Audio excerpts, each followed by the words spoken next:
नमस्कार, सुजस बुलेटिन में आपका स्वागत है। मैं हूं आपके साथ अश्विनी सरोही। एक नजर हेडलाइंस पर।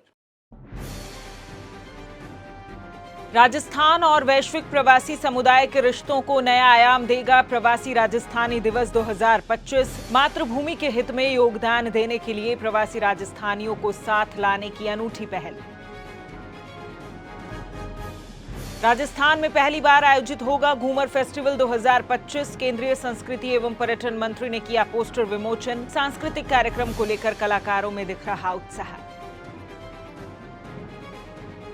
विशेष गहन पुनरीक्षण कार्यक्रम 2026। ऑनलाइन गणना फॉर्म भरने में राजस्थान देश भर में सबसे आगे। डिजिटाइजेशन में तेजी, अब तक 95 लाख फॉर्म अपलोड। मुख्यमंत्री श्री भजनलाल शर्मा के नेतृत्व में राज्य सरकार आगामी 10 दिसंबर को जयपुर के जेईसीसी में पहले प्रवासी राजस्थानी दिवस का भव्य आयोजन करने जा रही है। ये कार्यक्रम देश और विश्व भर में बसे प्रवासी राजस्थानी समुदाय के लिए जड़ों से जुड़ने और अपनी मातृभूमि के लिए योगदान करने की दिशा में एक अनूठी पहल साबित होगा। मुख्यमंत्री श्री भजनलाल शर्मा का मानना है कि प्रधानमंत्री श्री नरेंद्र मोदी के विकसित भारत के विजन से प्रेरित होकर राजस्थान अभूतपूर्व सामाजिक व आर्थिक परिवर्तन के दौर से गुजर रहा है और इस परिवर्तन को गति देने में प्रवासी राजस्थानियों की महत्वपूर्ण भूमिका है।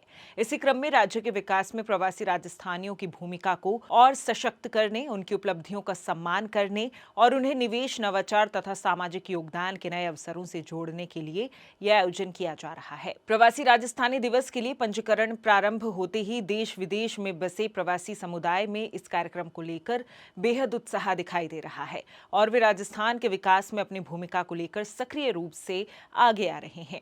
प्रवासी राजस्थानी दिवस में राज्य की सांस्कृतिक विरासत, ऐतिहासिक धरोहर, लोक कला और परंपराओं के साथ साथ आधुनिक और तेजी से विकसित होते राजस्थान की झलक भी दिखाई देगी। आयोजन में राजस्थान की लोक विरासत पर आधारित विशेष रंगारंग सांस्कृतिक संध्या प्रस्तुत की जाएगी, जो प्रवासियों को अपनी जड़ों से भावनात्मक रूप से जोड़ने का माध्यम बनेगी। घूमर फेस्टिवल 2025 का राज्यव्यापी आयोजन आगामी 19 नवंबर को सभी संभागीय मुख्यालयों पर एक साथ किया जाएगा। जोधपुर में मुख्य कार्यक्रम राजकीय उम्मेद स्टेडियम में आयोजित होगा, जिसके लिए प्रशासन एवं पर्यटन विभाग द्वारा आवश्यक तैयारियों को अंतिम रूप दिया जा रहा है। केंद्रीय संस्कृति एवं पर्यटन मंत्री श्री गजेंद्र सिंह शेखावत ने शनिवार को जोधपुर प्रवास के दौरान घूमर फेस्टिवल 2025 के पोस्टर का विमोचन किया। उन्होंने फेस्टिवल की तैयारियों की विस्तृत जानकारी लेते हुए अधिकारियों को समयबद्ध और सुव्यवस्थित व्यवस्थाएं सुनिश्चित करने के निर्देश दिए। श्री शेखावत ने कहा कि आयोजन प्रदेश की समृद्ध सांस्कृतिक विरासत को राष्ट्रीय पटल पर स्थापित करने का अवसर है तथा सभी आयु वर्ग के प्रतिभागियों को इसमें सक्रिय रूप से भाग लेना चाहिए।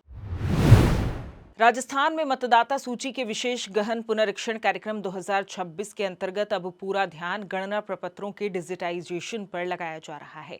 मुख्य निर्वाचन अधिकारी श्री नवीन महाजन ने बताया कि भरे हुए प्रपत्रों को डिजिटल स्वरूप में दर्ज करने की प्रक्रिया लगातार तेज हो रही है। अब तक 95 लाख गणना फॉर्म ECINET पर अपलोड किए जा चुके हैं।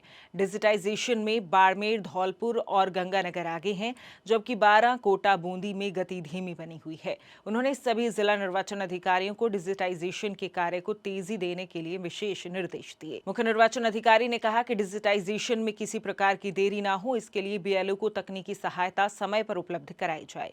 उन्होंने बताया कि ऑनलाइन गणना फॉर्म भरने में राजस्थान देश भर में सबसे आगे है। विशेष गहन पुनरीक्षण कार्यक्रम 2026 के तहत 12 राज्यों एवं केंद्र शासित प्रदेशों के कुल ऑनलाइन फॉर्म का 55% अकेले राजस्थान से है। प्रदेश में अब तक 1.33 लाख फॉर्म्स ऑनलाइन भरे जा चुके हैं। मुख्य निर्वाचन अधिकारी ने मतदाताओं से आग्रह किया कि वे ऑनलाइन गणना फॉर्म भरने के विकल्प का अधिक उपयोग करें।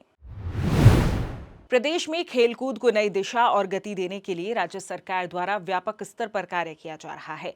आधुनिक स्पोर्ट्स कॉम्प्लेक्स का निर्माण, खिलाड़ियों के लिए अत्याधुनिक प्रशिक्षण सुविधाएं, उच्च स्तरीय कोचिंग और प्रोत्साहन योजनाओं ने प्रदेश में खेल वातावरण को नई ऊर्जा प्रदान की है। सरकार का मानना है कि बेहतर इंफ्रास्ट्रक्चर और सुविधाएं युवाओं की प्रतिभा को निखारती हैं। प्रदेश की डबल इंजन सरकार खिलाड़ियों को प्रोत्साहन देने के लिए लगातार उल्लेखनीय कदम उठा रही है। इसी का परिणाम है कि बिहार में आयोजित खेलो इंडिया युवा खेल प्रतियोगिता में राजस्थान के खिलाड़ियों ने शानदार प्रदर्शन करते हुए तीसरा स्थान हासिल किया।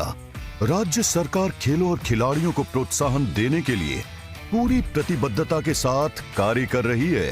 प्रदेश में राजस्थान खेल आधुनिकीकरण मिशन और स्पोर्ट्स लाइफ इंश्योरेंस स्कीम के अंतर्गत अंतर्राष्ट्रीय पदक विजेताओं के लिए 25 लाख रुपए तक का दुर्घटना एवं जीवन बीमा आरंभ किया गया है।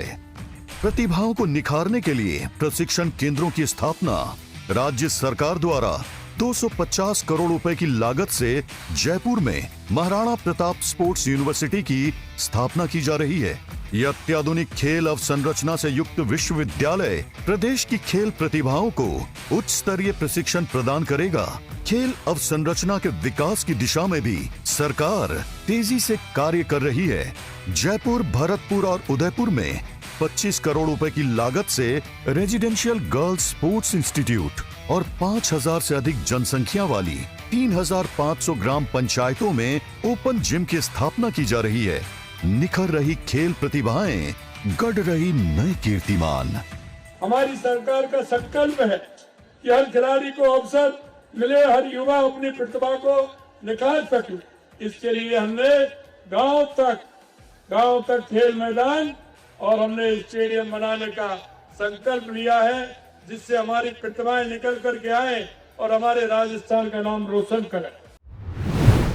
प्रदेश में गिव अप अभियान एक मिसाल बनकर सामने आया है, जहां सक्षम परिवारों ने स्वप्रेरणा से अपनी खाद्य सुरक्षा योजना से प्राप्त होने वाला लाभ स्वयं छोड़कर सामाजिक जिम्मेदारी का परिचय दिया है। इस जागरूक पहल का उद्देश्य उन जरूरतमंद परिवारों तक खाद्य सुरक्षा का लाभ पहुंचाना है जो अब तक योजना से वंचित रहे थे। सरकार द्वारा शुरू किए गए इस अभियान को समाज के जागरूक नागरिकों का भरपूर समर्थन मिला है। गिव अप अभियान से साकार हो रही सामाजिक न्याय की अवधारणा। अब तक प्रदेश के लगभग 42 लाख सक्षम लाभार्थियों ने स्वेच्छा से अपनी खाद्य सब्सिडी छोड़कर सरकार की अभिनव पहल को सफल कर दिया है, जिससे राज्य के लगभग 70 लाख जरूरतमंद पात्र परिवारों को खाद्य सुरक्षा से जोड़ा जा चुका है। पहले खाद्य सुरक्षा में नाम जुड़वाने के लिए सरपंच साहब के पास लाइन लगी रहती थी, 1-2 नाम भी नहीं जुड़वा पाते थे। लेकिन मैं धन्यवाद देना चाहता हूं देश के यशस्वी प्रधानमंत्री नरेंद्र मोदी जी को। उन्होंने राजस्थान के अंदर लोगों के नाम खाद्य सुरक्षा में जोड़ने का काम किया है, और धन्यवाद मैं उनको भी देना चाहता हूं जिन्होंने खाद्य सुरक्षा में अपना नाम हटवाने का काम किया है। सरकार का ये प्रयास सिर्फ अनाज तक सीमित नहीं, बल्कि गरीब परिवारों तक मुफ्त इलाज, छात्रवृत्ति और घरेलू गैस जैसी सुविधाएं पहुंचाने का एक मजबूत कदम है। राजस्थान के गिव अप अभियान से सुनिश्चित हुई साझी जिम्मेदारी, सबकी भागीदारी। राजस्थान में संचालित की जा रही मुख्यमंत्री मंगला पशु बीमा योजना ने पशुपालकों को गंभीर नुकसान की आशंका से मुक्त किया है। योजना के कारण अब पशुपालक निश्चिंत होकर पशुधन पालन कर पा रहे हैं, क्योंकि किसी भी आकस्मिक परिस्थिति में उन्हें आर्थिक सुरक्षा सुनिश्चित की गई है। राज्य सरकार द्वारा शुरू की गई इस योजना के अंतर्गत गौवंश सहित अन्य पशुओं का बीमा कवच उपलब्ध कराया जा रहा है। कृषि के साथ जब पशुपालन समृद्ध होता है तो ग्रामीण जीवन सशक्त होता है। इसी के तहत प्रदेश के पशुपालकों के हितों को ध्यान में रखते हुए उनके अमूल्य पशुधन का बीमा कर पशुपालकों को वित्तीय सुरक्षा सुनिश्चित की जा रही है। राज्य सरकार द्वारा मुख्यमंत्री मंगला पशु बीमा योजना के अंतर्गत प्रदेश में 10 लाख दुधारू गाय, 10 लाख भैंस, 10 लाख भेड़, 10 लाख बकरी व 2 लाख ऊंटों का बीमा करते हुए क्षतिपूर्ति प्रदान की जा रही है।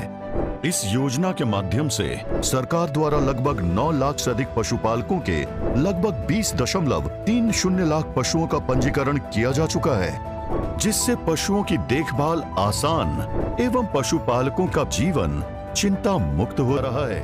मुख्यमंत्री मंगला पशु योजना के तहत पशुओं का निःशुल्क बीमा करने के लिए 9 लाख पशुपालकों के 20 लाख से अधिक पशुओं का पंजीकरण भी किया गया है।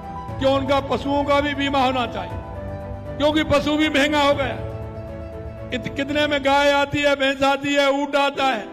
अगर किसान का पशु किसी बीमारी के कारण मरता है तो हमने उसका भी बीमा करने का काम किया है। नियत सच्ची, तरक्की पक्की। सुजस बुलेटिन में फिलहाल के लिए इतना ही। फिर होगी आपसे मुलाकात, तब तक के लिए नमस्कार।